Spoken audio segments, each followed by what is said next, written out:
ஆரியாங்குப்பம் அருள்மிகு வள்ளி தேவசேனா சமேத ஸ்ரீ சிவசுப்பிரமணிய சுவாமி ஆலயத்தில் நடந்த 80ஆம் ஆண்டு தைப்பூச விழாவில் ஏராளமான பக்தர்கள் அலகு குத்தி காவடி எடுத்து நேர்த்திக்கடன் செலுத்தினர்.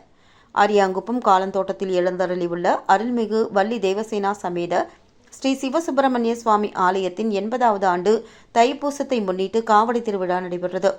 முன்னதாக தை மாதம் 3ஆம் தேதி கொடியேற்றத்துடன் துவங்கிய விழாவில் அருள்மிகு ஸ்ரீ சிவசுப்பிரமணிய சுவாமிக்கு பல்வேறு அபிஷேக ஆராதனைகள் நடத்தப்பட்டு தினந்தோறும் வீதி உலா நடத்தப்பட்டது.